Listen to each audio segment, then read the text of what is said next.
Bonjour bien-aimés dans le Seigneur. Vous êtes la bienvenue dans notre émission des histoires bibliques dont le thème est la perle de grande valeur. Trouver la véritable prospérité biblique. Rejoignez notre groupe de raconteurs des histoires. Nous partageons les histoires bibliques et nous explorons ce que la parole de Dieu dit sur la vraie prospérité.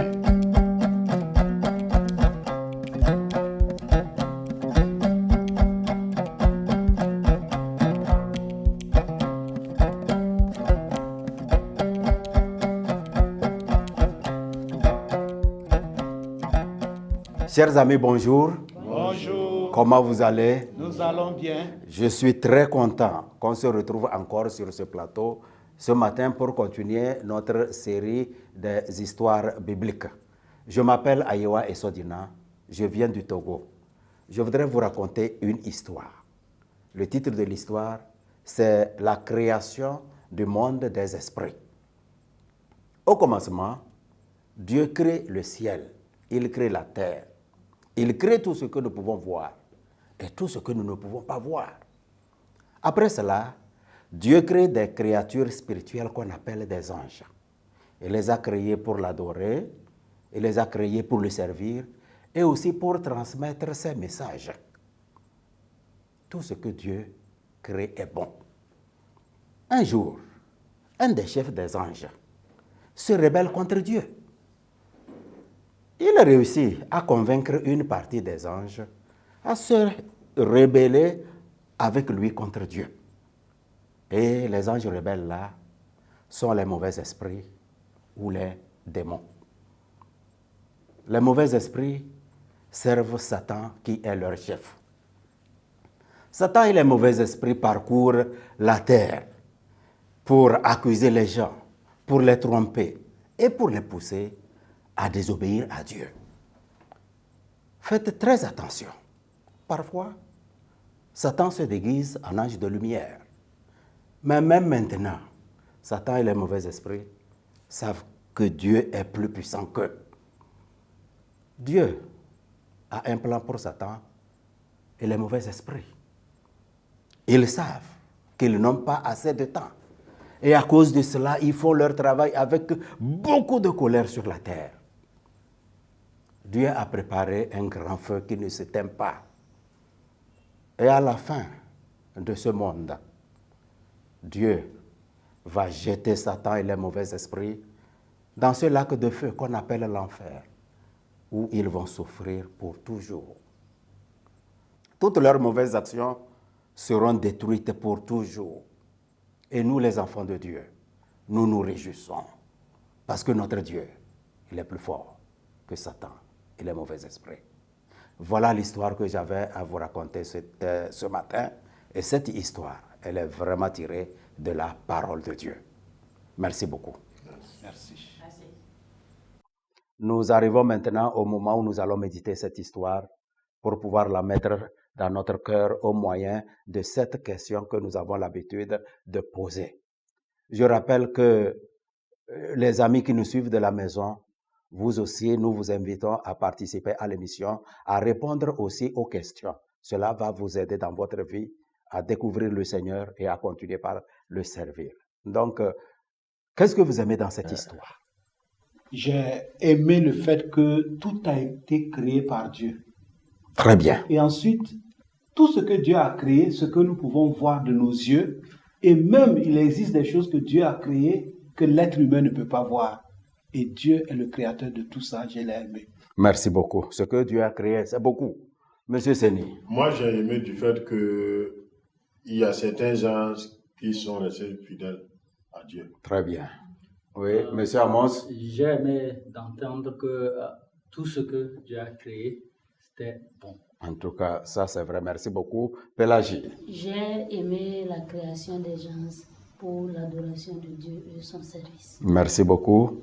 Est-ce que vous n'avez pas aimé autre chose dans l'histoire? Oui. J'ai aimé du fait que les gens aussi qui ne sont pas restés fidèles à Dieu, Dieu a prévu un châtiment pour eux. C'est ça. Donc, moi, j'aime une chose dans l'histoire, c'est que Satan et les mauvais esprits qui font du bruit sur la terre là, Ils savent que notre Dieu est là. Il est plus puissant qu'eux. Ça, j'aime vraiment cette partie. En tout cas, j'aime aussi une partie où on nous avertit déjà dans l'histoire que parfois Satan là, il fait comme il est un ange de lumière. Cependant, il n'en est point. Merci beaucoup. Donc, qu'est-ce que vous n'avez pas aimé dans l'histoire? Oui, Amos? Oui, la rébellion de l'un des responsables des anges, qui a conduit aussi d'autres à se rebeller contre Dieu. La rébellion. Qu'est-ce que vous n'avez pas aussi aimé dans Je l'histoire? n'ai pas aimé Satan qui se cache derrière Dieu pour tromper les gens.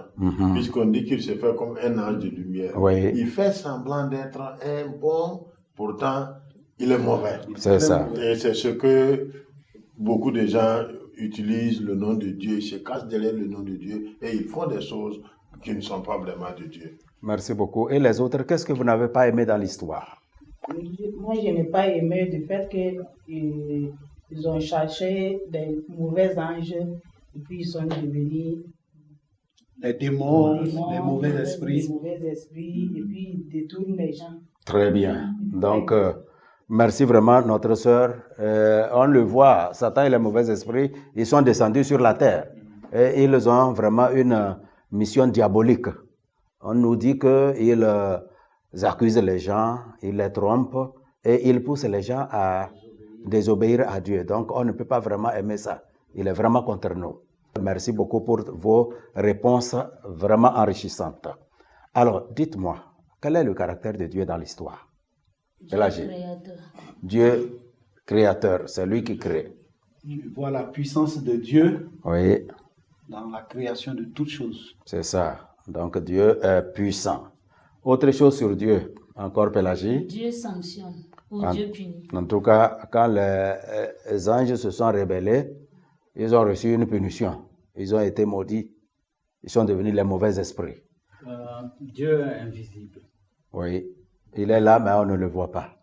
On est certain qu'il est là. Merci beaucoup. Quel est le caractère de l'homme dans l'histoire? Nous venons de voir comment Dieu est, mais et l'homme? Ma sœur? L'homme est mauvais. L'homme se laisse tromper. L'homme se laisse tromper, on le voit. L'homme se laisse tromper. Oui, autre chose? Vous avez raison de ne pas donner beaucoup de réponses parce que l'homme n'est pas au centre de cette histoire.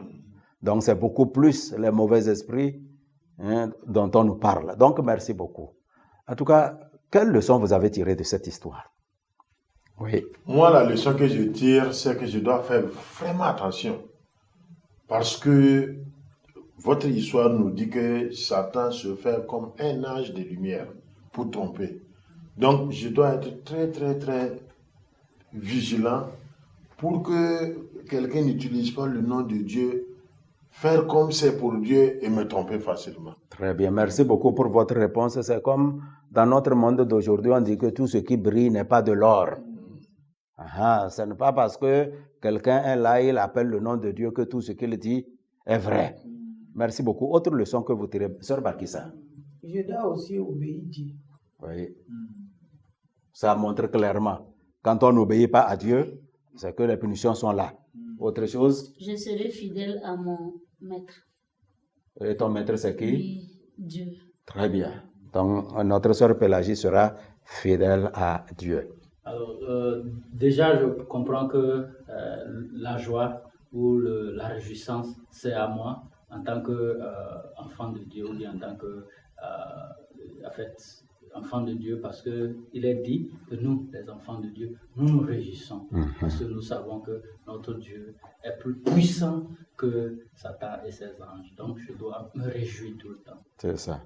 Alors, je m'inspire même de ta réponse aussi pour ajouter et dire que, bon, moi, je suis content. Et la leçon que je tire, c'est que Satan ne peut pas m'effrayer aujourd'hui. Selon ce que j'ai écouté dans cette histoire, c'est moi d'ailleurs qui va l'effrayer. Ce n'est plus lui qui m'effraie. Merci beaucoup. Et les autres leçons? On a écouté dans votre histoire que la rébellion que Satan a créée a amené du désordre dans tout ce que Dieu avait établi. Donc, je tire comme leçon d'éviter de ne pas être meneur de rébellion ou faisant partie d'une rébellion. Merci beaucoup, pasteur. Votre réponse est une réponse vraiment très sage. Nous sommes dans un monde où les rébellions se créent par-ci et par-là, et même dans nos églises. En tout cas, pour notre part, méfions-nous. Ne soyons pas meneurs de rébellions. Oui.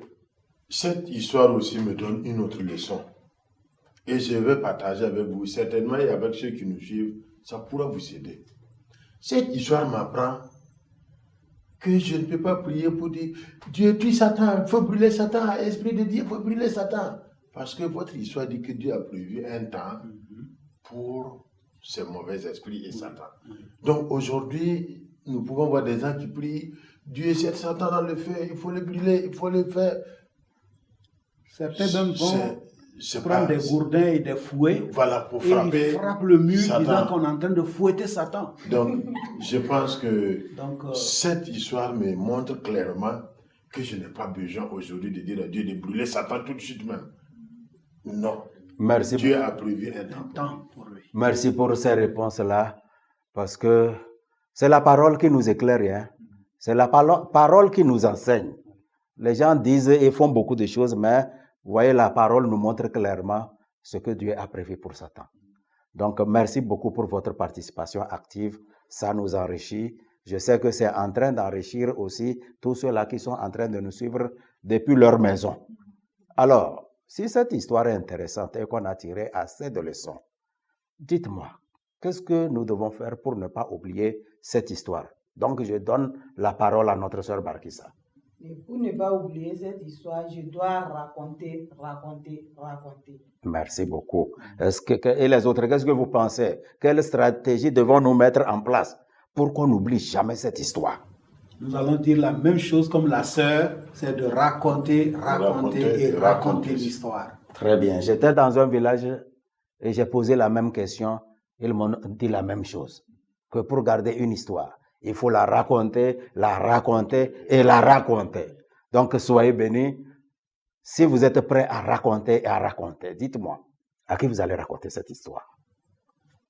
Oui. Je pense à un ami qui s'appelle Cyril. Et c'est quelqu'un qui aime trop les fétiches. Il pense que toute sa vie dépend de ça. Je pense que je vais lui raconter cette histoire pour lui montrer l'origine de ces esprits-là. Merci beaucoup. Et les autres? Oui, papa? Je pense à un ami du nom de Birba, c'est un maçon, il n'est pas encore croyant. Je crois que je vais partager cette histoire avec lui et ça va lui faire du bien. Très bien. Je vais partager l'histoire avec une amie, elle s'appelle Sanou Alima. J'ai une équipe de jeunes qui, après avoir évangélisé, nous les enseignons la parole, je vais leur raconter l'histoire pour les aider à comprendre comment le monde des esprits est créé. Ah oui. Moi, je vais raconter l'histoire à Minata. Merci beaucoup.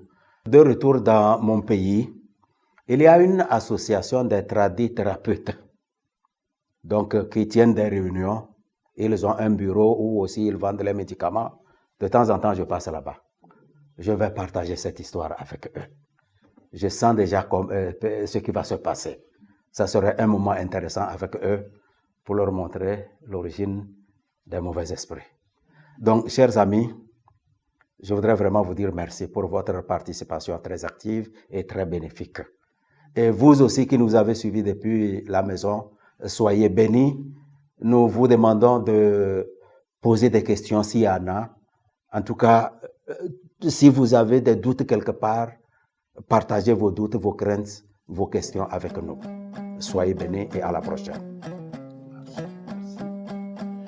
À vous qui avez suivi cette émission avec nous, nous vous disons vraiment merci.